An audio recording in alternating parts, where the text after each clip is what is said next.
नमस्कार व्यूअर्स, मैं हूं अमीश देवगन और इस समय आप देख रहे हैं टक्कर सीएनबीसी आवाज पर। रात के 9 बज चुके हैं और टक्कर के बुधवार एडिशन में आपका अभिनंदन है। दिल्ली के मुख्यमंत्री अरविंद केजरीवाल और झारखंड के मुख्यमंत्री हेमंत सोरेन को ईडी बार बार समन भेज रही है, लेकिन कोई भी मुख्यमंत्री ईडी के सामने पेश होने को तैयार नहीं है। ईडी अरविंद केजरीवाल से शराब घोटाले पर क्वेश्चनिंग करना चाहती है, अर्थात पूछताछ करना चाहती है। तो हेमंत सोरेन जो कि झारखंड के सीएम हैं, उनसे भी जमीन घोटाले पर पूछताछ करना चाहती है। दोनों ही दलों के नेता आरोप लगा रहे हैं कि उनको अरेस्ट किया जाएगा और उसकी प्लानिंग है, लेकिन बड़ा सवाल यह है कि दोनों नेता ईडी के सामने ईडी को हल्के में क्यों ले रहे हैं। आज इसी सवाल पर होगी जोरदार टक्कर। ईडी ने बुलाया, कोई सीएम नहीं आया।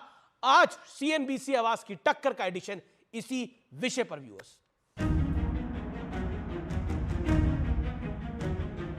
ईडी का दुरुपयोग हो रहा है आपके विपक्ष के पार्टियों के, अपोजिशन पार्टियों के नेताओं के ऊपर, उनको टारगेट करते हैं। जो कट्टर बेईमान अरविंद केजरीवाल घबरा के थर-थर कांप रहे हैं। अरविंद केजरीवाल मुख्यमंत्री दिल्ली 3 बार ईडी का समन्स, नहीं हुए पेश। हेमंत सोरेन मुख्यमंत्री झारखंड 7 बार ईडी का समन्स, नहीं हुए पेश। इसलिए सियासी बवाल के बीच बड़ा सवाल है कि अगर सब कुछ पाक साफ है तो फिर ईडी का सामना करने में परेशानी क्या है, क्योंकि अरविंद केजरीवाल को दिल्ली शराब घोटाले के मामले में ईडी ने समन्स भेजा है, तो दूसरी तरफ हेमंत सोरेन पर जमीन घोटाले का आरोप है। सारा एजेंसी अपना काम छोड़ करके सारा पॉलिटिकल काम में लगना है, क्योंकि भाई एक तरह का अलायंस ही ना है एनडीए का। अब मुख्यमंत्री हाजिर नहीं हो रहे हैं, इससे स्पष्ट दिखता है कि कहीं ना कहीं दाल में कुछ काला है, या तो पूरी दाल ही काली नजर आती है। जो सामान ईडी भेज रही है वो 100% गैर कानूनी है कि उनको कोई सवाल नहीं पूछना है। उनको समन करके अरविंद केजरीवाल जी को गिरफ्तार करना है कि वो आने वाले लोकसभा चुनाव में प्रचार ना कर सके। लेकिन ये भी दिलचस्प है कि कांग्रेस के कुछ नेता इस मुश्किल घड़ी में केजरीवाल को ही आईना दिखा रहे हैं। राहुल जी भी गए थे ईडी में, सोनिया जी भी गई थी ईडी में। ये कह देना कि हमें किस हैसियत से बुलाया है, आपकी भी वही हैसियत है तो किसी सामान्य इंसान की है। कानून का उल्लंघन नहीं करें। ज्यादा बेहतर होता कि केजरीवाल ईडी के सामने जाते, क्योंकि ईडी के सामने अगर वो नहीं जाएंगे तो ईडी अदालत से वारंट इशू करा के उनको गिरफ्तार कर सकती है।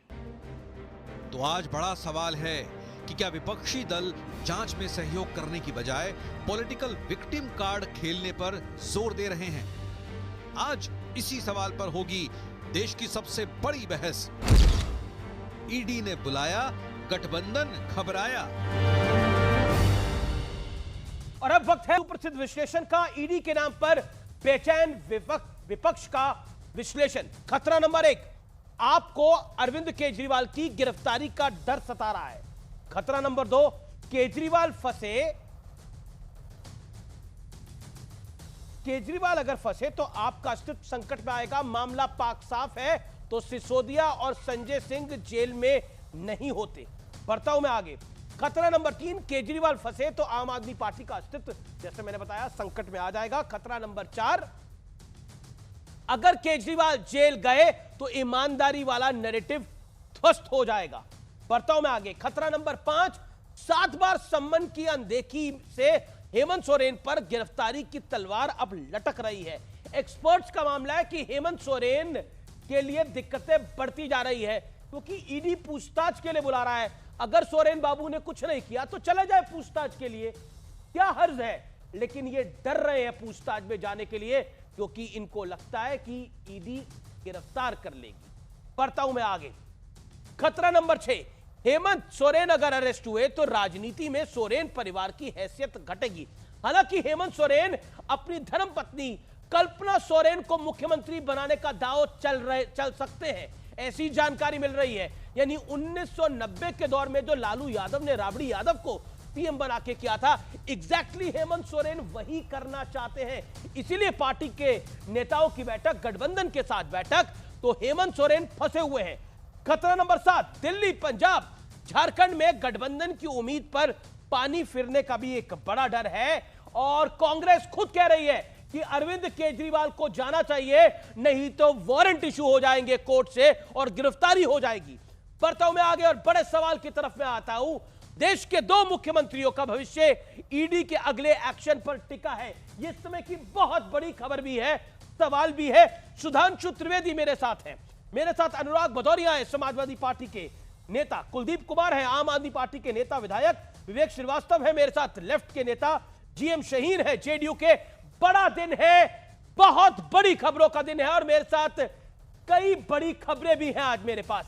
लेकिन मैं शुरुआत करता हूं अनुराग भदौरिया आपसे, आपको देता हूं शुरुआत में 40 सेकंड।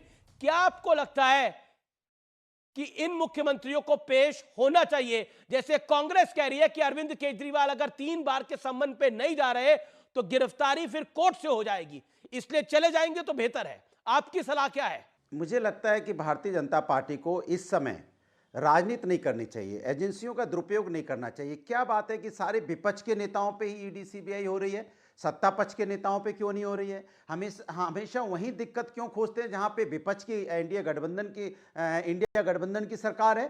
क्यों नहीं वहां जाते जहां एनडीए गठबंधन की सरकार है? तो इससे साफ जाहिर इस समय बहुत बड़ी खबर आ गई है, हेमंत सोरेन इस्तीफा नहीं देंगे। वो अपनी धर्मपत्नी को सीएम बनाना चाहते थे लेकिन मामला अटक गया है। हेमंत सोरेन इस समय इस्तीफा नहीं दे रहे हैं क्योंकि लग रहा है कि उनके अपने दल के नेता ये नहीं चाहते कि कल्पना सोरेन को जिम्मेदारी मिले। सीएम आवास पर हुई बैठक में यह फैसला लिया गया है कि अभी फिलहाल इस्तीफा नहीं देंगे। हेमंत सोरेन अभी फिलहाल इस्तीफा नहीं देने जा रहे। इस समय की बहुत बड़ी ब्रेकिंग स्टोरी है, इस समय इस्तीफा नहीं होगा हेमंत सोरेन का, लेकिन कल्पना सोरेन को वो सीएम बनाना चाहते हैं और इसमें कोई उन्हें गुरेज नहीं है। कल्पना सोरेन हेमंत सोरेन की धर्मपत्नी है, हालांकि वो राजनीति में नहीं है, लेकिन उनको आगे बढ़ाना चाहते हैं। लालू यादव वाला फॉर्मूला अपनाना चाहते हैं, जिस तरह राबड़ी देवी पॉलिटिक्स में नहीं थी, राबड़ी देवी को लालू यादव ने आगे किया और वो सीएम बनी। इसी तरह कल्पना सोरेन को जिम्मेदारी देना चाहते हैं। अगर आपको जानकारी हो तो कल्पना सोरेन पॉलिटिक्स में नहीं है, लेकिन हेमंत सोरेन इस समय इस्तीफा नहीं देंगे। यह इस समय की बड़ी खबर है। मेरे साथ अनुराग भदौरिया है, वो अपनी बात को रख रहे थे। सुधांशु त्रिवेदी जुड़े हुए हैं। अनुराग भदौरिया, क्या आप कह रहे हैं बीजेपी का ढोल पीटना बंद करिए? सवाल यह है कि जब ईडी ने बुलाया है, अगर कुछ गलत नहीं किया तो पूछताछ में जाने के लिए दिक्कत क्या है? अच्छा, आपकी बात मान लूं तो क्यों ना ढोल पीटूं? जिसको भारतीय जनता पार्टी कह रही थी भ्रष्टाचार के आरोप जिसपे हजारों करोड़ की लगा रही थी, बाद में कुछ उनके नेता चक्की पिसिंग करते करते मंत्री बनाएंगे तक चले गए। क्यों ना इस पे सवाल उठाया जाए? इस पे क्यों ना सवाल उठाया जाए? शिवसेना, जिस समय शिवसेना टूटी नहीं थी उसमें यही भारतीय जनता पार्टी सदन में खड़े होकर महाराष्ट्र विधानसभा में चिल्ला के उन पे आरोप लगा रही थी, बाद में उन्हीं को मंत्री बना दिया। क्यों ना आपसे पूछा जाए? अनुराग, कांग्रेस के नेता कह रहे हैं कि अरविंद केजरीवाल अगर नहीं जाएंगे तो कोर्ट से सम्मन आ जाएगा, कोर्ट से परमिशन ले लेगी ईडी। कर लूं फिर जवाब दे दूंगा। क्यों? अरे मैं अपनी बात तो कह लूं फिर मैं जवाब दे दूंगा। मैं क्यों ना पूछा जाए कि पश्चिम बंगाल में जो विपक्ष के नेता आज में उनके ऊपर क्या क्या आरोप लगे थे, फिर क्यों उन पे कोई कार्रवाई नहीं हुई?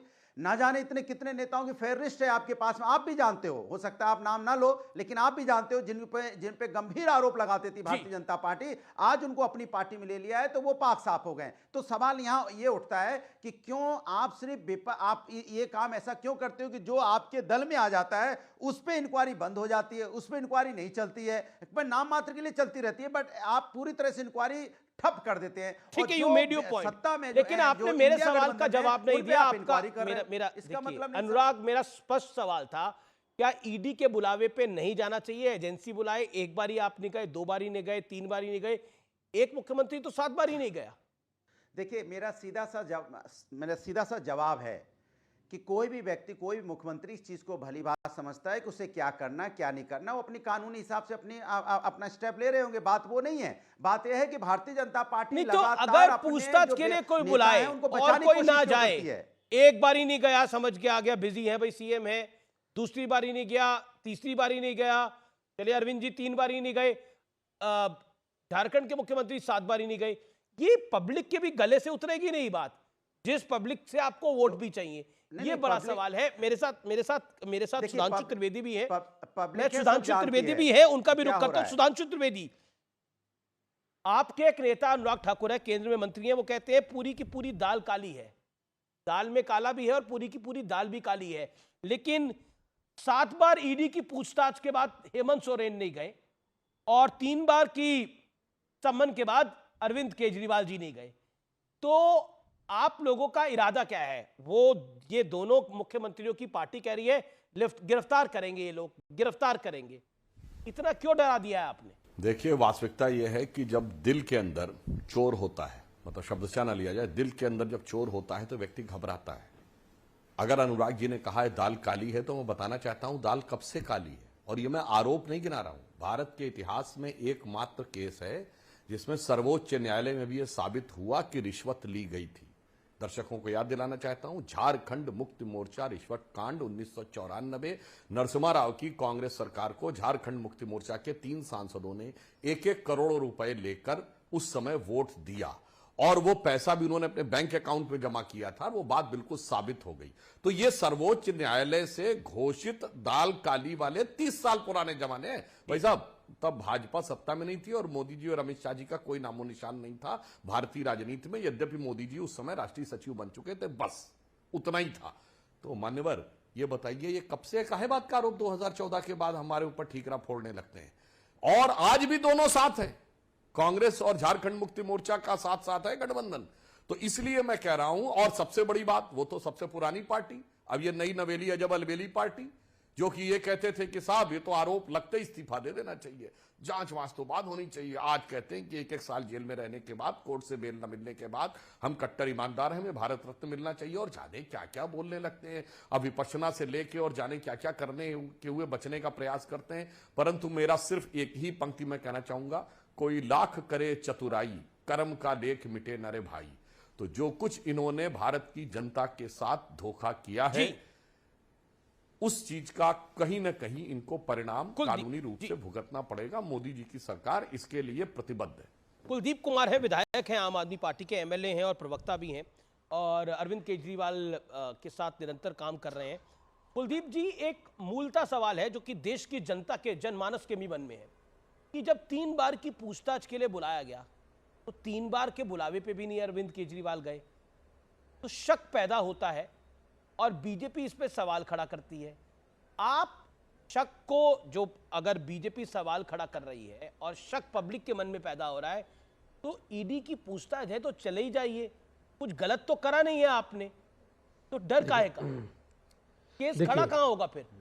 देखिए अमीश भाई जी, पहली बात तो ये कि जिस शक की आप बात कर रहे हैं, शक तो जनता के मन में है और जनता इस बात को लेकर शक में बिल्कुल है, संदेह में है कि ये भारतीय जनता पार्टी जिस प्रकार से आज केंद्र में बैठकर सीबीआई और ईडी का दुरुपयोग कर रही है अपने राजनीतिक प्रतिनिधियों को गिराने के लिए, उनकी सरकारों को तोड़ने के लिए, उनमें जेल में डालने के लिए, तो जनता को आज सब पता है, पब्लिक है, सब जानती है कि मोदी जी कैसे, आज मोदी जी के 2 भाई ईडी और सीबीआई के माध्यम से कैसे वो अरविंद केजरीवाल जी को गिरफ्तार करना चाहती है, उसकी आवाज दबाना चाहती है, जेल में डालना चाहती है, आम आदमी पार्टी को खत्म करना चाहती है। दूसरी बात रही आपके सम्मन की, मैं पूछना चाहता हूं जो सम्मन किया, आप तीसरा सम्मन आज अरविंद केजरीवाल जी को मिला है, जब उन्होंने पूछा कि आप क्यों बुला रहे हो, ना तो अभियुक्त है ना वो गवाह है, तो वो ईडी उनका बात का जवाब देती क्यों नहीं है? ईडी उनको लिख के भेजे ना, आप उनको बुला किसके तौर पे रहे हैं, किस हैसियत से बुला रही है ईडी उनको, किस लिए बुला रही है? क्या वो अभियुक्त है, क्या वो गवाह है? सवाल ईडी पूछ रही है, ईडी ने कोई स्पष्ट नहीं किया, ना वो स्पष्ट। लेकिन ये कुछ अनोखा नहीं है, सवाल तो ईडी पूछ रही है, जवाब दिया, आप ईडी से सवाल पूछ रहे हैं। ईडी ने सवाल नहीं पूछा, नहीं, ईडी बुला के सवाल ही तो पूछेगी, ईडी ने तो ईडी बुला के सवाल तो पूछेगी, नहीं तो ईडी जवाब दे। अरे आप किसी को बुला रहे हैं तो बताइए ना किस केस में बुला रहे हैं, किसने बुला रहे हैं, क्यों बुला रहे हैं? एक गवाह के तौर पे बुला रहे हैं, अभियुक्त के तौर पे बुला रहे हैं, ये बताइए। दूसरी बात ये, आपने देखा कि देश, आप कह रहे हैं कि आप एक सेकंड, आप कह रहे हैं कि ईडी जो है वो प्रोसीजर फॉलो नहीं कर रही, ये आपका कहना है? ईडी प्रोसीजर फॉलो नहीं कर रही? बिल्कुल निश्चित रूप से वो। और ये बात, तो इसका तो बहुत आसान तरीका है, अगर इन्फोर्समेंट डायरेक्टरेट और ये जितने ऑफिसर्स हैं ये प्रोसीजर को फॉलो नहीं कर रहे हैं बकौल आम आदमी पार्टी, तो कोर्ट चले जाइए आप लोग, सुप्रीम कोर्ट जाइए, हाई कोर्ट जाइए, जिस कोर्ट में जाना चाहिए, बोलिए प्रोसीजर नहीं फॉलो करे, there are liable to tell you कि किस कारण से बुला रहे हैं। अगर आपको लगता है प्रोसेस फॉलो नहीं कर रहे, और आपके पास तो 1.5 महीने का टाइम था याद करिए पहला समन कब आया था और तीसरा अब आया है। 1-1.5 महीने का टाइम था, इस 1-1.5 महीने में कोर्ट ही चले जाते हैं आप लोग। कम से कम बीजेपी वालों का मुंह तो बंद होता। आप कहेंगे कम से कम ईडी का समन तो नहीं आता। फिर अमीश जी पहले, अरे अमीश जी मैं बोल लूं पहले, आप बोल लीजिए, फिर तो सुन ही रहे आप। अगर ईडी, आज ईडी को मुख्यमंत्री जी ने पिछली बार भी जवाब दिया था, अब की बार भी जगह जवाब दिया है। लीगल टीम निश्चित रूप से जो जवाब दे रही है, तो लीगल टीम भी और मुख्यमंत्री जी भी उसको देख रहे होंगे, जो भी उस पर रहेगा आगे वो करेंगे, उस पर कोई बात नहीं। लेकिन मैं पूछ रहा हूं कि आज इस शराब घोटाले की जिसकी बात कर रहे हैं, इस शराब घोटाले में, ये वही शराब घोटाले में सुप्रीम कोर्ट ने कहा था कि अभी तक ईडी और सीबीआई कोर्ट के सामने कोई भी साक्ष्य प्रस्तुत नहीं कर पाई है। ये मैं नहीं कह रहा हूं, ये सुप्रीम कोर्ट ने कहा था क्लियर कट, तो नहीं कर पाई आज तक भी। और ये नहीं, सुधांशु जी यहां बैठे हुए, सुधांशु जी भी नहीं कर पाए, रोज प्रेस कॉन्फ्रेंस। ठीक है, सुधांशु त्रिवेदी से राय लेते हैं। ईडी की आज 10 सेकंड आज ईडी के ऊपर सवाल इसलिए खड़े हो रहे हैं क्योंकि ईडी का समन बाद में आता है। सुधांशु जी पहले बता देते हैं कि ईडी का समन आज पहुंचने वाला है, तो मुझे सुधांशु जी बताएं, क्या सुधांशु जी के कार्यालय से, भाजपा कार्यालय से ईडी का समन तैयार होता है? सुधांशु जी वाले पहले समन भाजपा को भेजते, फिर मुख्यमंत्री को भेजते? ये मुझे बताएं। ओके सुधांशु जी, ईडी क्यों नहीं बता रही, ये बताइए, ईडी क्यों नहीं बता रही कि किस उनको अभियुक्त के रूप में बुलाया है, गवाह के रूप में बुलाया है? प्रोसीजर क्यों नहीं ईडी फॉलो कर रही? ये सवाल आया आम आदमी पार्टी की तरफ से और लगातार आ रहा है पिछले 1 महीने। कुलदीप जी शायद भूल गए, हम नहीं बताते हैं। आपकी पार्टी के नेता अरविंद केजरीवाल एलानिया प्रेस कॉन्फ्रेंस में बोले थे कि ये लोग मनीष सिसोदिया को गिरफ्तार करेंगे। मुझे सीबीआई और ईडी के एक विश्वस्त सूत्र और अधिकारी ने बनाया है। ये आपका औपचारिक दिया गया बयान है, तो हमसे क्या सवाल पूछ रहे हैं? भाई साहब, आपको कौन बता रहा था? आपको बताना चाहिए, और अब ईडी को जाके भी बताना चाहिए कि मुझे फला फला अधिकारी ने कहा था, और अगर हिम्मत है तो नाम भी बता देना चाहिए कि सूत्र क्या था। और फिर आपने ये भी बताया कि जांच हुई थी, आपको तो कौन बता रहा? बैंक के लॉकर में झुंझुना मिला था, जैसे कि अरविंद। अरे हमने तो कभी नहीं कहा, पहले हमने तो सिर्फ ये कहा वो जग जाहिर फैक्ट है। एक ही फैक्ट बताता हूं जिसके बाद किसी को दिमाग लगाने की जरूरत नहीं है। इन्होंने शराब नीति बनाई और जैसे ही इंक्वायरी शुरू हुई, शराब नीति विड्रॉ कर ली और फिर आके उसको डिफेंड भी कर रहे हैं। तो मेरे भाई ये बता दीजिए, अगर सही थी तो आपने विड्रॉ क्यों कर लिया? बस ये सबूत अपने आप में पर्याप्त है कि न गवाह होने की जरूरत है, न आरोपी, सूत्रधार तो यही है। और ये बात आरोपियों ने बोला है कि इनकी उपस्थिति में निर्णय हुआ था, इनके घर पे निर्णय हुआ था। मगर मैं अमीश जी कहूं, एक मामले में दाद देनी पड़ेगी इस पढ़े लिखे मुख्यमंत्री की। केजरीवाल जी जबरदस्त पढ़े लिखे हैं। इस समय की बड़ी खबर आ रही है, 1 हफ्ते रांची में रहने का निर्देश दे दिया गया है सभी विधायकों को। कल्पना सोरेन को सीएम बनाना चाह रहे थे हेमंत सोरेन, लेकिन अभी फिलहाल इस्तीफा वो नहीं देंगे। बैठक में यह फैसला हुआ है। हमारे साथ हमारे संवाददाता अविनाश है, मैं सीधा अविनाश का रुख कर सकता हूं। अविनाश, अंदर की कहानी क्या है बताइए? कल्पना सोरेन क्यों नहीं बनी और हेमंत सोरेन क्यों टिक गए?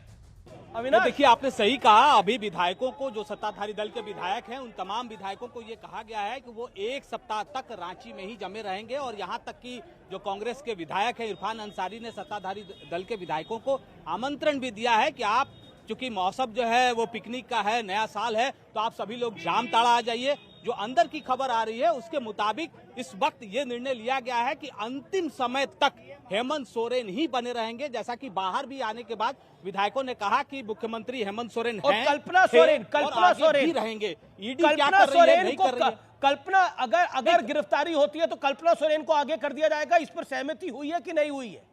देखिए, इसको लेकर अभी कोई सहमति और असहमति वाली बात नहीं है। ये हेमंत सोरेन के जो दिमाग में जो चल रहा है वो अभी पूरी तरह से यहाँ खुलकर सामने नहीं आया है। कल्पना सोरेन का नाम आया था सबसे पहले, फिर हेमंत सोरेन ने ही इसे कहीं ना कहीं इसे रोका और कहा कि ये हम नहीं कह रहे हैं, बीजेपी के नेता कह रहे हैं, उनके अनुसार कल्पना हो सकती है, मैंने कभी नहीं कहा। लेकिन हम इससे इनकार नहीं कर सकते हैं क्योंकि कल्पना सोरेन का नाम इसलिए सामने आया था क्योंकि गांडे से जब विधायक सरफराज अहमद ने इस्तीफा दिया तो ये सवाल उठे कि आखिर एक सीट क्यों खाली किया गया, क्योंकि सभी लोग जानते हैं कि कल्पना सोरेन एसटी सीट से चुनाव नहीं लड़ सकती हैं। इसके अलावे भी 4 और नाम हैं, चाहे वो उनके पिता शिबू सोरेन की बात कर लें, 2 मंत्री, चाहे वो जोबा मांझी की बात कर लें, चंपई सोरेन की बात कर लें, और एक जो विधायक हैं सविता महतो की बात कर लें, इस नाम की भी चर्चा पार्टी लेकिन हमारे सूत्र कह रहे हैं कि इस समय हमारे सूत्र कह रहे हैं कि कल्पना सोरेन का नाम टॉप पे है। शिबू बाबू की सेहत ठीक नहीं है, हम सब जानते हैं। कल्पना परिवार से बाहर मुख्यमंत्री पद नहीं देना चाहते हेमंत सोरेन किसी भी हाल में। उन्हें डर है कि सरकार लेके उड़ जाएगा वो जिसको वो मुख्यमंत्री पद देंगे।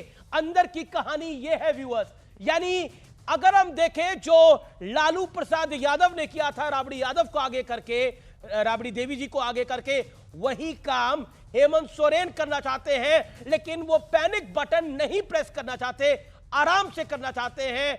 अभी वो इस बात को सेटल हो देना चाहते हैं। लेकिन खबर यह भी है कि अंदर कुछ विधायकों ने खास तौर पर कहा है कि अभी आप ही सीएम बने रहिए, हेमंत सोरेन ही सीएम बने रहे। उसके अलावा अभी जब तक गिरफ्तारी नहीं होती तब तक आप ही सीएम बने रहे, उसके बाद कुछ फैसला ले। दूसरी तरफ बीजेपी कह रही है, बाबूलाल मरांडी ने चिट्ठी लिख दी है गवर्नर को, बहुत बड़ी घटना चल रही है। तीसरी तरफ दिल्ली में मुख्यमंत्री अरविंद केजरीवाल को तीसरा सम्मन आया है, वो हाजिर नहीं हुए हैं। सुधांशु त्रिवेदी, क्या आपको लगता है 1990 का दौर दोहराया जा रहा है एक बार फिर, जैसे लालू जी ने राबड़ी जी को आगे कर दिया था एन मौके पर? देखिए, ये घटनाक्रम जो हो रहा है ये बरबस याद दिला देता है पुरानी स्मृति को। और दर्शकों को याद दिलाना चाहता हूं, लालू प्रसाद यादव जी जेल गए थे 1997 में। बीजेपी की सरकार नहीं थी, कांग्रेस के समर्थन पे जनता दल की सरकार थी और जनता दल के ही सदस्य थे लालू प्रसाद यादव जी। और ये बताइए, आज कहते हैं 2014 के बाद हमारे ऊपर आरोप लगाते हैं। जेल चले गए थे 97 में। मगर एक बात आप महत्वपूर्ण समझिए, ये जितने भी दल हैं जो ये कहने का प्रयास करते हैं हम तो सामाजिक न्याय की बात करते हैं, हम तो पिछड़े दलित आदिवासियों की बात करते हैं, इनका कोई सामाजिक न्याय से लेना देना नहीं, सिर्फ पारिवारिक आय से लेना देना है। परिवार के बाहर कुछ नहीं होना चाहिए। पहले पिताजी थे, अब पुत्र से, पिताजी से पुत्र पे आया, पति से पत्नी पे जाएगा। और उससे ज्यादा रोचक अभी विषय तब आ सकता है यदि मान लीजिए कोई ऐसी परिस्थिति बनी, क्योंकि मैं दावा नहीं करता है, केजरीवाल जी क्या करेंगे, कहीं वो भी लालू जी के नक्शे कदम पे न चलने लगे। क्योंकि हकीकत यह है कि उनके संस्थापक सदस्यों से शुरू करें अगर, तो किसी पे विश्वास तो है नहीं। प्रशांत भूषण, योगेंद्र यादव से लेके आपकी किरण बेदी से लेके एडमिरल रामदास से लेके संस्थापक सदस्यों का विश्वास, कुमार विश्वास तक, किसी पे विश्वास नहीं है। तो यदि ऐसी कोई चुनौती आई तो केजरीवाल जी किस पे विश्वास करेंगे? तो ऐसा ना हो कि नई राजनीति का दावा भरने वाले लोग पता नहीं कौन सी पुरानी राजनीति में अभी तो खुद आरोप लगाने वालों के साथ खड़े हैं, उसी रंग में रंगे हैं, फिर पता नहीं और किस रंगत में दिखाई पड़े। ये आने वाले समय में एक रोचक विषय हो सकता है। बार बार कुलदीप जी, आपकी पार्टी कह रही है कि ऐसा है कि अरविंद केजरीवाल को जेल में डालना चाहते हैं, तो आपका प्लान क्या है? प्लान बी क्या है? अगर मतलब ये घटनाक्रम हो जाता है जैसा आपकी पार्टी कह रही है, तो फिर क्या करिएगा?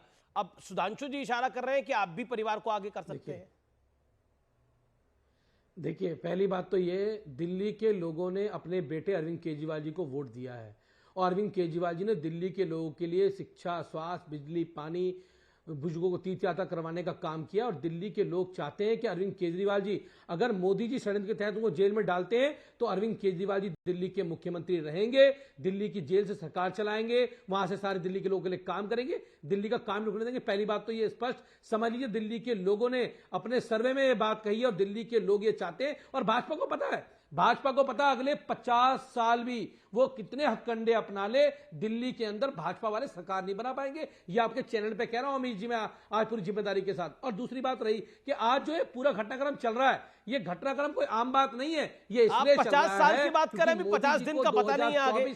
2024 नहीं जीत पाएगी भाजपा कभी भी। 50 साल की बात करें, 50 दिनों का पता नहीं है। किरण बेदी की बात करी, इन्होंने किरण बेदी, नहीं देखिए मेरी बात सुनिए, इन्होंने किरण बेदी की, जनता की अदालत में तो 50 साल का पता है, ये जनता की अदालत है। भाजपा वाले कुछ भी हथकंडे अपना ले, लेकिन जनता की अदालत में जब जाएंगे तो मुंह की खा के आएंगे। हर बार वहां मुंह की खा के आए। पहले इनको 8 सीटें मिली, फिर इनको 8 सीटें मिले, इनका आपको पता ही होगा। दूसरी बात, एक बात और, किरण बेदी की इन्होंने बात करी, किरण बेदी जी को इन्होंने मुख्यमंत्री पद का उम्मीदवार बनाया था, जनता ने जमानत करा के भेज दिया था। पता है, अपनी सीट जीत पाई थी वो, मैं दावे से कह रहा हूं। और सुधांशु जी भी लड़ने की सीट से दिल्ली में, जमानत नहीं छोड़ी दिल्ली जनता। दिल्ली जनता जानती है कि जो हथकंडा ये अपना रहे हैं ना, मुख्यमंत्री जी को हटाने के लिए, सरकार को गिराने के लिए, आम आदमी पार्टी को खत्म करने के लिए, वो मंसूबे कामयाब नहीं होंगे। मैं आपके चैनल पे कह रहा हूं अमित जी। जवाब लेते हैं सुधांशु।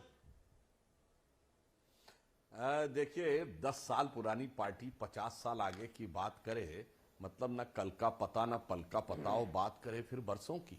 मगर इनके मुंह से क्या बात निकली कि अगर केजरीवाल जी को जेल जाना पड़ा तो वो जेल से शासन चलाएंगे।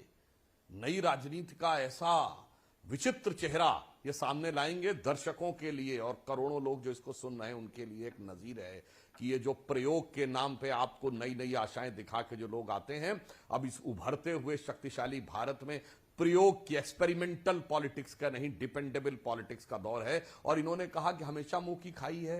अरे हमेशा में आप वो दोनों बार के लोकसभा भूल गए जब आप 0-0 पाए थे, और 0-0 नहीं पाए थे साथ में, कांग्रेस से भी कम वोट पाए थे ज्यादातर सीटों पर। ये आप कहां से भूल जाते हैं। और मुझे एक बात याद आ गई अमित जी, जब लालू प्रसाद यादव जी जेल जा रहे थे तो उनसे पूछा गया था कि 10 साल आप पुरानी सरकार कैसे पार्टी है, चलेगी। आप तो बहुत तो पुरानी उन्होंने पार्टी मजाक में बोला था जनसंघ जैसा के लालू जमाने की यादव पार्टी जी का है। व्यंग लहजे आप बताइए ना, आप 3 सीटों पे सिमट गए दिल्ली में। की बात करिए, अरे भाई अपने टर्न पे, अरे भाई अपने टर्न पे बात करिए। हमने आपको याद दिलाया कि आपको 16% वोट मिला 21 में लोकसभा में, कांग्रेस को 22% मिला, हमें 56% मिला। खैर, अब हम ये कह रहे हैं, देखिए लालू प्रसाद यादव जी जब 97 में जेल जा रहे थे तो पत्रकारों ने उनसे पूछा सरकार कैसे चलेगी, तो जैसा उनकी शैली है कि वो मजाक में बोलते थे, उन्होंने कहा सरकार जलवे से चलेगी। तो पत्रकारों ने क्या जेल से चलेगी, मतलब बिहारी भाषा में कहते हैं ना, उन्होंने कहा नहीं जलवे से चलेगी। मगर भैया ये तो पहली बोल रहे हैं कि जलवे से चलेगी। धन्य है महाराज, आपने क्या अप्रतिम उदाहरण दिया है।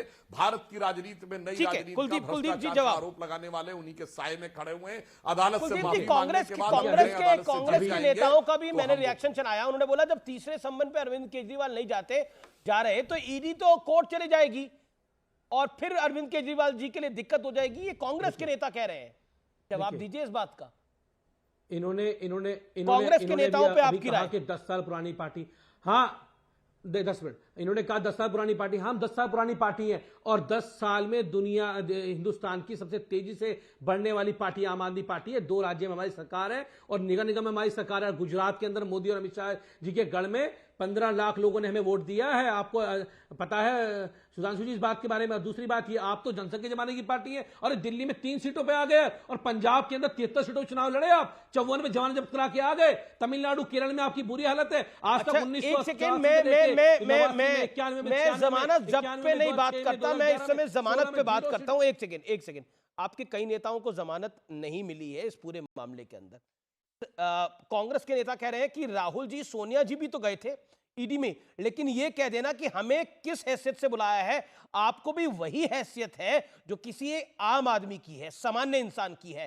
कानून का उल्लंघन ना करेंगे, कांग्रेस के नेता कह रहे हैं। कुलदीप जी इसका जवाब क्या है? इस देश के राहुल गांधी और सोनिया गांधी भी तो कहते हैं ईडी के बुलावे पर, क्यों नहीं जा रहे अरविंद जी? ये पूछ रही है कांग्रेस। इस देश के कानून में, इस देश में के संविधान सबको जानने का अधिकार है कि कोई भी, चाहे वो पुलिस वाला हो चाहे वो ईडी हो, उनको किस उससे बुला रहे हैं भाई? उनका जुर्म क्या है बताइए ना। आप उन्हें गवाह के रूप में बुला रहे हैं, अभियुक्त के रूप में बुलाइए, ईडी बताए ना। ईडी कह रही है आ जाओ, आप किससे बुला रहे हो? सोनिया जी और राहुल गांधी जी भी तो गए थे। बुला रहे हो कि मोदी जी, कांग्रेस कह रही है कि सोनिया और राहुल अगर जा सकते हैं तो आप कौन होते हैं पूछने वाले कि किस हैसियत से बुलाया है? कॉमन आदमी है आप, सामान्य इंसान है। जब ये कांग्रेस कह रही है, कांग्रेस को क्या जवाब है आपका? अरे अमीश भाई, आम आदमी को भी ये जानने का अधिकार है कि मुझे थाने के अंदर किस लिए बुलाया जा रहा है। क्या मैंने कोई जुर्म किया है? क्या मैं कोई गवाह हूं? क्या मैं कोई अभियुक्त हूं? किस लिए बुलाया जा रहा है? ना तो घोटाले में नहीं, आप बताइए ना, कहां लिखा है नोटिस में, बताइए। ठीक है सुधांशु, शराब घोटाले सुधांशु, इन्हें किस हैसियत से बुलाया जा रहा है? इनका सवाल यही है, चाहे कांग्रेस कहते हैं, चाहे ईडी कहते हैं, चाहे बीजेपी कहते हैं, उनके खिलाफ भी कोई सबूत नहीं है। राशिद अल्वी कांग्रेस के वरिष्ठ नेता, संदीप दीक्षित, में कई नेताओं के नाम ले रहा हूं। राशिद अल्वी तो कह रहे हैं कि ज्यादा बेहतर होता है अरविंद केजरीवाल ईडी के सामने चले जाते हैं, और राशिद अल्वी एक वकील भी है, क्योंकि अगर ईडी के सामने वो नहीं जाएंगे तो ईडी अदालत से वारंट लेकर उन्हें गिरफ्तार कर सकती है। ये कांग्रेस के नेता राशिद अल्वी कह रहे हैं, मैं नहीं कह रहा।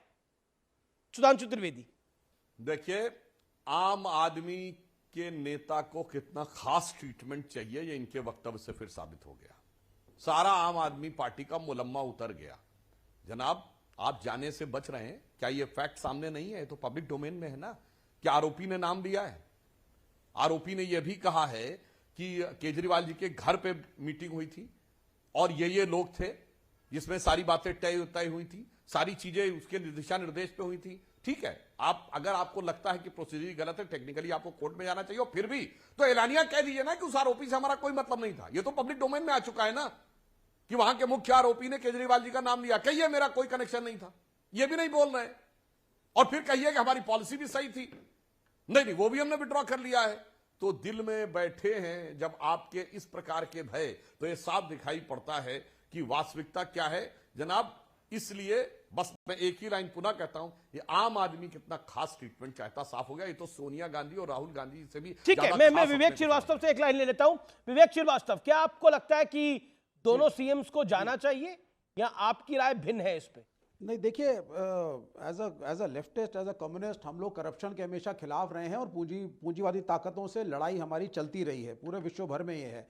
और उसकी वजह से बहुत से प्रोसिक्यूशंस, बहुत सी सरकारों ने, बहुत से देशों में हम लोगों ने बियर भी किया है। तो हम लोग करप्शन के खिलाफ हैं, अगर वो अपोजिशन का हो या रूलिंग पार्टी का हो। लेकिन यहाँ पे जो मेरा एक ऑब्जर्वेशन है कि हम लोग एक अघोषित आपातकाल की तरफ बढ़ रहे हैं। अगर आप, और ये इसमें सिर्फ ईडी सम्मिलित नहीं है, इसमें ईडी भी है, इसमें सीबीआई भी है, इसमें अभी जो नए क्रिमिनल प्रोसीजर कोड्स आ गए हैं, जिस तरीके से व्यापक तरीके से आज अरविंद जी को कटघरे में खड़ा किया जा रहा है, ठीक है, मीडिया का एक अधिकार है। लेकिन मैं पूछना चाहूंगा सुधांशु त्रिवेदी से, एक लुइस बर्जर केस था, ये उसके ऊपर थोड़ा कमेंट करें, और क्या रिश्ता है हेमंत बिश्व शर्मा का उससे, और किस प्रकार से बचे हुए हैं। सीबीआई ने 2017-18 में बोला साहब ये व्यापम तो कुछ है ही नहीं, और ये शिवराज सिंह चौहान ये बिल्कुल ही सपाट और साफ हैं। मैं छोटा था उम्र में, मुझे आज भी याद है, बेल्लरी के 2 बंधु थे, वो बैठे हुए थे, माइनिंग के बड़े घोटाले करते आए हैं, रिकॉर्ड्स हैं, और सुषमा स्वराज जी खड़ी हुई थी, वो दोनों जमीन पर बैठे थे और एक आशीर्वाद की मुद्रा में हाथ रखा हुआ था दोनों के सर पे। वो फोटो बड़ी सर्कुलेट हुई थी, आज भी मुझे याद है। बोले थोड़ा सा सुधांशु त्रिवेदी के रेड्डी ब्रदर्स, ठीक है, जवाब लेंगे। लेकिन बड़ी खबर आ रही है, बड़ी खबर आ रही है। प्रधानमंत्री नरेंद्र मोदी ने विपक्ष पर, इंडिया अलायंस पर एक बड़ा हमला बोला है। इंडिया आस्था पर चोट करता है, यानी इंडिया अलायंस हमारी आस्था पर चोट करता है, मंदिरों को लूट का माध्यम बना दिया है, यह कहा है प्रधानमंत्री ने। सबरीमाला में अव्यवस्था है, यह कहा है। केरल में करप्शन हो रहा है, यह कहा है प्रधानमंत्री नरेंद्र मोदी ने। पीएम मोदी का विपक्ष पर बड़ा हमला है, इंडिया अलायंस पर बड़ा हमला है। लेकिन झारखंड, और मैं वापस आता हूं झारखंड और आम आदमी पार्टी की खबर के ऊपर, झारखंड और दिल्ली। मेरे साथ सुधांशु त्रिवेदी है, मेरे साथ विवेक है। सुधांशु त्रिवेदी, विवेक ने कहा कि ये सब कुछ एक प्लान के तहत हो रहा है, लेकिन हम करप्शन के खिलाफ हैं। कम से कम उन्होंने अपनी जो पार्टी के इथोस है उनको तो बरकरार रखा, वो डायरेक्टली साथ देना नहीं चाह रहे। देखिए, जो बात विवेक जी ने कही, हाँ, ये बात ईमानदारी से कहता हूं कि पिछले दौर में हमारे घनघोर विरोधी होने के बावजूद कई ऐसे कम्युनिस्ट नेता थे जिन्होंने कि कम से कम भ्रष्टाचार के मुद्दे के ऊपर अच्छे उदाहरण प्रस्तुत किए थे। जैसे त्रिपुरा के उस समय के मुख्यमंत्री थे मानिक सरकार साहब, और भी कई लोग थे, मैं EMS नंबूदरीपाद वगैरह से भी अगर शुरू करूं। परंतु एक बात पे उनका विरोध करता हूं, उन्होंने कहा पूंजीवाद से लड़े। विवेक जी, एक पूंजीवादी देश बता दें जहां कम्युनिज्म आया हो। उन्हीं देशों में कम्युनिज्म आया जहां कभी पूंजीवाद था ही नहीं, सीधे गरीब को भरमाया और ले जाके ऐसी स्थिति में खड़ा कर दिया जहां पर कि विकास ठप हो गया। और आज की डेट में यदि किसी कम्युनिस्ट कंट्री में सबसे ज्यादा विकास है तो वो चाइना है, जो पूंजीवादियों का भी पूंजीवादी है। अलीबाबा कंपनी $29 बिलियन का IPO लाने जा रही थी, जो आज तक किसी बड़ी से बड़ी कैपिटलिस्ट फर्म ने नहीं लाया था। खैर, हम आज के विषय पे आते हैं। वास्तविकता में जानते क्या है कि इन पार्टियों के अंदर एक बात बहुत स्पष्ट है, एक मामले में सब एक साथ हैं। देखिए क्या करेंगे, ये 3C में साथ हैं, ये है करप्शन में, और ये है कास्टिज्म में, और क्रिमिनलाइजेशन में। इनके 3 अस्त्र हैं। ओके, अनुराग बुदौरिया, 3C है, इसलिए ये इनके सब। जी, अनुराग बुदौरिया, 40 सेकंड रिप्लाई।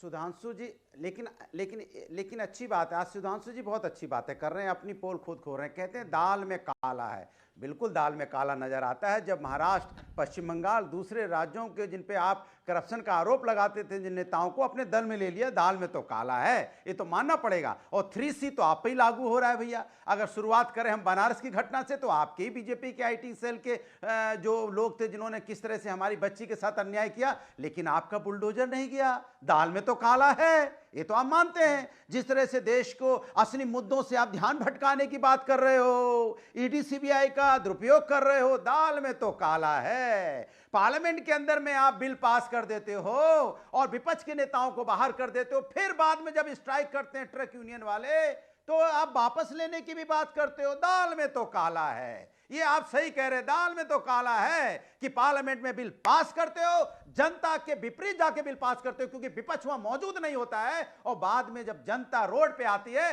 तो बिल वापस करते हो। दाल में तो काला है सुधांशु जी, पूरी दाल काली है आपकी, तो कहीं कुछ है ही नहीं उसमें। ठीक है, आप अगर ठीक है, करप्शन की आपने बात करते हो तो आप काली उसमें दाल का फेल पूरा होते हो, क्योंकि विश्लेषण आप कर करप्शन दिया। में अपने लोगों को ले लिया। सुनिए, अगर आप लोकतंत्र की बात करते हो तो लोकतंत्र में आपने लोकतंत्र का गला घोटा है, वो भी दाल काली है। आपकी तो दाल, किसानों की बात करोगे दाल काली, ठीक है, जवाब ले लेते हैं, जवाब ले लेते हैं। अब ईडी में आप कहां हैं भाई? आपकी पूरी दाल ही काली ईडी के है, सही बुलावे कह रहे में हो, किसान कृषि भी आ आपको गए सूट हैं, कर रहा है। लोकतंत्र भी आ गया है। सुधांशु त्रिवेदी, मैं दाल का काला इनका भी बता देना चाहता हूं। आय से अधिक संपत्ति का मामला मुलायम सिंह जी के ऊपर किस सरकार में लगा था? हमारी सरकार में लगा था क्या? मैं दर्शकों को याद दिलाना चाहता हूं, जुलाई 2008, आज देखिए दोनों ही पार्टियां बैठी हैं। अमेरिका के साथ न्यूक्लियर डील के मुद्दे के ऊपर वामपंथियों ने मनमोहन सिंह सरकार का साथ छोड़ दिया, और उस समय आए इनके सारथी बनकर मुलायम सिंह यादव जी, समाजवादी पार्टी, उसके 40 सांसद थे 2004 से 9 वाली लोकसभा में, और 2 महीने में केसेस विड्रॉ होने लगे। दाल में काला है, इसीलिए आपको याद आता है। और जनाब ये भी याद दिलाना शुरू करिए, मुलायम सिंह जी की प्रेस कॉन्फ्रेंस थी, याद करिए। मुलायम सिंह जी ने बोला था कि अगर अमर सिंह नहीं होते तो मैं जेल चला जाता। किस सरकार के बारे में बोला था साहब?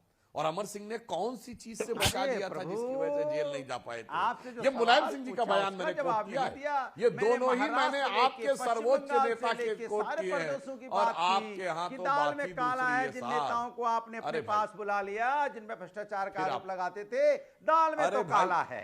मैं जवाब दे रहा हूँ भाई, क्यों नहीं दे रहे आप? विधायक एक विधायक पुराना हो जिसमें गया रेप मेरे का भाई। आरोप चल रहा था, मैंने तो उस दौर की याद दिलाई जब हमारी सरकार। अनुराग बीच में नहीं, अनुराग बीच में नहीं, अनुराग आपके साथ तकलीफ ये है कि अनुराग, आपकी तो किसी पार्टी के नेता को ईडी का बुलावा आया ही नहीं है, आप उत्सुक कितने हो रहे हैं? आपके तो किसी नेता को ईडी का बुलावा नहीं आया, जिनको बुलावा आया है वो इत्मीनान से बात करें, उत्सुक ना होइए, इत्मीनान से बात करें तो बेहतर है। और सुधांशु, अमीश जी जो अनुराग जी के दिल की घबराहट है वो समझ सकते हैं, क्योंकि यद्यपि इनकी पार्टी में किसी के पास नहीं आया, पर इतने कारगुजारियां करके बैठे हैं कि इनको लगता है कि जरा सी आहटे होती हैं तो दिल कहता है कहीं ये वो तो नहीं। वो डर जो है जो इनको आकर इन लोगों के डिफेंस करने के लिए मजबूर कर रहा है। ठीक है, जीएम शाहीन मेरे साथ जेडीयू के वरिष्ठ नेता हैं। जीएम शाहीन, झारखंड में और दिल्ली के मुख्यमंत्री को जिस तरह से ईडी का बुलावा गया है, और एक 7 सम्मन के पास भी नहीं गया, बाद भी नहीं गया, दूसरा 3 सम्मन के बाद भी नहीं गया, फिर भी आपको लगता है कि ईडी जल्दबाजी करती है? कांग्रेस भी कह रही है कि अगर ईडी का सम्मन आया तो जाना तो चाहिए। देखिए, सुधांशु जी भी काफी अच्छी बातें बता रहे थे, अभी मुहावरे बड़े सुना रहे थे। अब बताइए, जब देश की जो संस्थाएं है सभी इनके कंट्रोल में है, सभी चीजें ये चला रही है, लेकिन हम ये तब भी कहते हैं, जहां तक आपने केजरीवाल जी की बात की, अगर उनके खिलाफ कोई केस बनता है तो एफआईआर क्यों नहीं लगाते हैं आप? तो ये जो हिरासमेंट की जा रही है बार बार, ये देश की जो राजनीति है उसके लिए ठीक नहीं है। रही बात सेरेन साहब की, अगर एफआईआर है तो वो चले जाए, हम तो मना नहीं करते, लेकिन ये भी तो आपको मानना पड़ेगा, एकनाथ शिंदे जी जिनके खिलाफ केस था बीजेपी में चले गए, कैसे साफ हो गए, दूध के धुले हो गए। 8 करोड़ रुपए जो इनके एमएलए है कर्नाटका में, 8 करोड़ रुपए जिनके घर से कैश पकड़ा गया वो भाग गए, भारतीय जनता पार्टी के थे। अरे भाई, इससे पहले कि हम किसी और के ऊपर इल्जाम लगाए तो अपने दामन पे भी तो देखें। आज आप जहां बैठे हैं, हम ये भी मानते हैं ये भी एक दौर है, कल जो दौर आया वो भी एक दौर था, और आने वाला भी एक दौर है, उसको मत भूल जाइए आप। कल को अगर आपको पार्लियामेंट के अंदर खाली 40 सीटें कम हो जाती है सुधांशु जी, उस वक्त आपका रोल क्या होगा? और भूल जी, इसको मत आप दोहराइए बार बार। और ये सुधांशु का जवाब जरूरी हो जाता है कि जनता देखिए 4 वर्सेस 1 है, ये 4 वर्सेस 1 है। अगर कल को मैंडेट वापस एक तरफ कुलदीप है, विवेक जी हैं, जीएम शाहीन है, अनुराग है, एक तरफ सुधांशु है। सुधांशु जवाब। वैसे जदयू ने कहा 40 सीटें कम हो जाती तो मुझे याद आया 40 ही के आसपास सीटें इस समय इनके पास बची हैं, तीसरे नंबर की पार्टी हो गए हैं। पर याद दिलाना चाहता हूं, देखिए ये गलती थी, बिहार में जंगल राज है, गलती थी कि जो आपका साथ लिया था, तभी तभी तो आप लोगों ने जो खंजर चलाया आप लोगों ने पीछे। सुनिए भाई, गलत जो बता रहे हैं शहीन साहब, आप जो गलत खंजर तो आरजेडी चला रही है आप पे, खंजर तो आरजेडी चला रही है, तभी ललन बाबू को हटाया है। अरे नहीं, अरे सुनिए तो भाई, 6 एमएलए मेरे भाई एमएलए हमारे इनके ये लोग लेकर भाग गए, अरुणाचल में 7 एमएलए ये लोग हमको हमारे लेकर भाग गए। अब मुझे जवाब तो देने दीजिए। देखिए साहब, जिस जमीन नौकरी के बदले जमीन केस में आरजेडी का प्रथम परिवार ईडी के सम्मन झेल रहा है, जाके चेक कर लें, वो शिकायत तो जदयू ने की थी। ये बताइए, चारा घोटाले के बारे में लालू प्रसाद यादव जी के खिलाफ जदयू ने किया था और पटना हाई कोर्ट ने बोला था, मगर राजनीतिक दृष्टि से पहला बयान नीतीश कुमार जी ने दिया था 90 के दशक के सेकेंड हाफ में कि बिहार में जंगल राज है। अब जंगल राज के साथ आपने कहा एक तारीख कल भी थी, आज भी है। अब कल तो जंगल राज था, आज आप उस जंगल राज को देखिए, मगर जब राज चला जाएगा, बिहार नंबर 1 है, कल का भी जो वक्त आएगा, बिहार नंबर 1 है। अब आप आज का बिहार देखिए, फैक्ट के साथ कोट किए सर, आज का ही बोल रहा हूं। आज जमीन के नौकरी के बदले जमीन मामले में केस चल रहा है, जिसमें शिकायतकर्ता जदयू के नेता थे। इसको कोई झुटला सकता है क्या? अब आप बताइए, आपका आरोप सही था या गलत था? सुधांशु जी, अरे आपने जंगल राज की बात की, मैंने कहा जहां पर आप जंगल राज की बात कर रहे हो, वहां पर एजुकेशन देखिए, टेक्नोलॉजी देखिए। आज का नहीं, मैं आज की नहीं कह रहा हूं, ये 95-96 में जब सत्ता पार्टी 95 तो बीजेपी थी, तब तो जी तब तो आप कितने लोग आकर, अरे मेरे भाई सुधांशु जी, तब कितने लोग लेकर आप आए थे पार्लियामेंट के अंदर? विवेक और कुलदीप कुमार बिहार की विधानसभा में समता पार्टी के 7 एमएलए थे, हमारे 42 थे। क्या बात कर रहे हैं? बिहार में बड़ी खबर, एक बहुत बड़ी खबर झारखंड से बहुत बड़ी खबर है। खबर यह है कि मुख्यमंत्री हेमंत सोरेन एन वक्त पे एक बड़ा फैसला ले सकते हैं, लेकिन कुछ विधायक उनके फैसले के साथ नहीं हैं, इसलिए आज बड़ा फैसला नहीं लिया गया।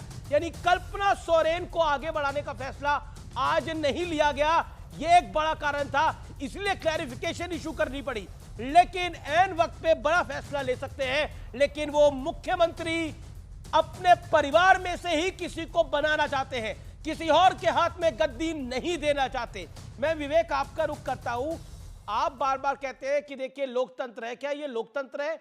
अगर आप जेल में जा रहे हैं तो परिवार को गद्दी सौंप के जाइए, और साथ संबंध भी कोई नहीं जा रहा। उनका अपना पार्लियामेंट्री उनका अपना पार्लियामेंट्री बोर्ड है, उनके अपने एमएलएज हैं, वो फॉर्मली इलेक्ट करवाएंगे। अगर सब मानते हैं तो it is for them to decide. ये पहली बात हो गई। और दूसरी बात ये हो गई कि मेरे को लग रहा है कि ये over victimisation of Arvind Kejriwal ये थोड़ा गलत है। मैं व्यक्तिगत तरीके से cutting across the party line खुश था कि एक IITian है जो आया है पॉलिटिक्स के अंदर, टाटा स्टील में थे, सिविल सर्विसेज का एग्जाम दिया, पढ़ा लिखा व्यक्ति जिसने आंदोलन की राजनीति करी, अपनी नौकरी इनकम टैक्स विभाग में थे, छोड़ी, सड़क पे उतरे, जे कॉलोनी में रहे 6, 7, 8, 10 महीने। We have many common people who know. तो ये बड़ी अच्छी बात मुझे लगी थी। और एक्सपेरिमेंट्स होने चाहिए राजनीति के अंदर। ओके सुधांशु नहीं, मैं सुनिए एक सेकंड ओके आपने सर बात रख ली अपनी। ओके सुधांशु, मैं 10 सेकंड चाहूंगा, मैं सिर्फ 10 सेकंड में बोलना चाहूंगा सर। मैं ये कहना चाहता हूं, यदि किसी को भ्रष्ट होना होता तो एक इनकम टैक्स की नौकरी में काफी स्कोप था उनके लिए, और ये लॉटरी की वेट ना करते कि तुक्का लगेगा मैं चीफ मिनिस्टर बनूंगा तो मैं भ्रष्टाचार। आप क्या कह रहे हैं? इनकम टैक्स की फाइल में बड़ा स्कोप था अरविंद केजरीवाल की बात, ये क्या बोल रहे हैं? नहीं, अगर भ्रष्ट आदमी आपको क्या लगता है कि इनकम टैक्स के लोग सब करप्ट होते हैं क्या? ये कैसे बोल सकते हैं आप? देखिए, आपको याद दिलाना नहीं, दिस इज हाईली ऑब्जेक्शनेबल। मैं कहता हूं इस देश की ब्यूरोक्रेसी का आप सम्मान नहीं कर सकते तो अपमान तो मत करिए। होंगे एक आध लोग कोई करप्ट होंगे, पूरी ब्यूरोक्रेसी करप्ट नहीं है। बड़ा एहसान किया, उनके पास एक स्कोप था। सुधांशु त्रिवेदी, देखिए अमीश जी, यही बात केजरीवाल जी ने बोली थी और उसके बाद जो IRS एसोसिएशन था उसने उनको नोटिस दे दिया था, तो उसके बाद उनको अपनी बात पीछे लेनी पड़ी थी। यानी ये कहना तो इतनी मजाक की बात है, इतनी दुखद और दर्दनाक बात है कि भारत का युवा जो सिविल सर्विसेज के एग्जाम देता है वो भ्रष्टाचार करने के लिए देता है, कि अफसर रहते हुए उनके पास बहुत स्कोप था पैसा कमाने का। जनाब ये भी तो एक मुखौटा हो सकता था। और किसने इस बात की, उन्होंने अच्छा चलिए IRS ऑफिसर थे तो कितने भ्रष्टाचार के case Kuldeep Kumar final word. क्या अगले सम्मन पे जाएंगे अरविंद जी? क्या अगले सम्मन पे जाएंगे? लोग ट्वीट करके पूछ रहे हैं अगले सम्मन में अरविंद केजरीवाल जाएंगे क्या? देखिए, अगर सम्मन कानूनी तरीके से आएगा तो बिल्कुल उस पर बात होगी, जवाब दिया जाएगा। लेकिन वो सम्मन जो है ईडी को बोलिए वो सब चीज फॉलो करे, और भाजपा की सुधांशु जी बैठे हैं उनसे बोलिए कि वो बता दे केस क्या था, सवाल लिख के भेज दें, सवाल का जवाब भेज देंगे, लेकिन उसे भेजिए कानूनी तरीके से। लेकिन वक्त ब्रेक का हो चला है, लेकिन ब्रेक के बाद एक बड़ी खबर कर रही है आपका इंतजार। देखते रहिए CNBC आवाज पे टक्कर का आज का एडिशन। देख रहे हैं टक्कर CNBC आवाज पर। अब बात सत्य और तथ्य की, और सत्य और तथ्य में आज बात होगी औकात की। औकात उस कॉमन मैन की, आम आदमी की, जो समाज के आखिरी पायदान पे खड़ा है और जिसका वोट सभी को चाहिए, लेकिन मतलब निकलते ही उसे बड़ी ही बेशर्मी से औकात याद दिला दी जाती है। लेकिन मध्य प्रदेश के शाजापुर में इसी आम आदमी ने बता दिया कि अगर वो बिना डरे सिस्टम के सामने अड़ जाए तो उसे हिलाने वाला कोई नहीं होगा। सबसे पहले ये 20 सेकंड का वीडियो देखिए। अच्छे से बोलो, समझ के है क्या बोल रहे हो, समझ में रखो। क्या करोगे तुम? क्या औकात है तुम्हारी? यही तो चीज है सर, हमें यही लड़ाई, हमारी कोई नहीं, ये कोई लड़ाई ऐसी होती है। कुर्सी पर सूट बूट पर बैठे जो सज्जन दिख रहे हैं वो मध्य प्रदेश के शाजापुर जिले के कलेक्टर किशोर कान्याल थे, और 24 घंटे के अंदर किशोर कान्याल करंट डीएम से शाजापुर के फॉर्मर डीएम हो गए। अब पूरी खबर भी जान लीजिए। यह वीडियो 2 जनवरी का है। कलेक्टर साहब हड़ताल पर गए ट्रक ड्राइवर्स के साथ एक बैठक कर रहे थे, और ड्राइवर्स के साथ बातचीत के दौरान किशोर कान्याल जो कि फॉर्मर डीएम है, उन्होंने तैश भरे गुस्से भरे अंदाज में कहा, मैं साफ कह रहा हूं कि कानून को अपने हाथ में मत लीजिएगा। लेकिन एक ड्राइवर ने कहा, साहब बड़ी प्यार से अच्छे से बात तो कीजिए। बस फिर क्या था, कलेक्टर साहब गुस्से में आ गए, तिलमिला गए और कहने लगे, क्या करोगे तुम, तुम्हारी औकात क्या है? इसके बाद ड्राइवर ने जो जवाब दिया उसे सभी को बेहद ध्यान से समझना चाहिए। ड्राइवर ने कहा, साहब यही तो लड़ाई है कि हमारी कोई औकात ही नहीं है। वीडियो आग की तरह वायरल हो गया। खबर मध्य प्रदेश के मुख्यमंत्री डॉक्टर CM मोहन यादव तक पहुंच गई। मुख्यमंत्री ने बिना वक्त गवाए डीएम साहब को कुर्सी से गायब कर दिया। यानी बीजेपी जो दावा करती है कि उनकी सरकार गरीबों के लिए है, प्रधानमंत्री मोदी जो कहते हैं उनके लिए गरीबी एक बड़ी जाति है, वो मध्य प्रदेश की सरकार ने साबित कर दिखाया। यानी जैसा कि मैंने शुरू में कहा था, चुनाव के वक्त गरीबों से वोट हड़पने के लिए उनके साथ सम्मान भरी बातें होती हैं, और नतीजों के बाद उन्हें चाय में पड़ी मक्खी की तरह निकाल देने का जो पुराना एक एंगल था, अब उस ट्रेंड में बदलाव आता दिख रहा है। ये खबर सीख देती है कि आम आदमी को कभी भी कम करके नहीं देखना चाहिए, क्योंकि अगर यही आम आदमी ठान ले तो उसकी शक्तियां अनंत हो जाती हैं। जरा सोचिए, जो आम आदमी सरकारें बना और गिरा सकता है, वो अगर अपने लिए खड़ा हो जाए तो क्या नहीं कर सकता है। ये एक बड़ी सीख है उन सब के लिए जो तुनक मिजाजी रखते हैं। फिलहाल टक्कर के एडिशन में आज इतना ही। आप देखते रहिए CNBC आवाज। नमस्कार, गुड नाइट।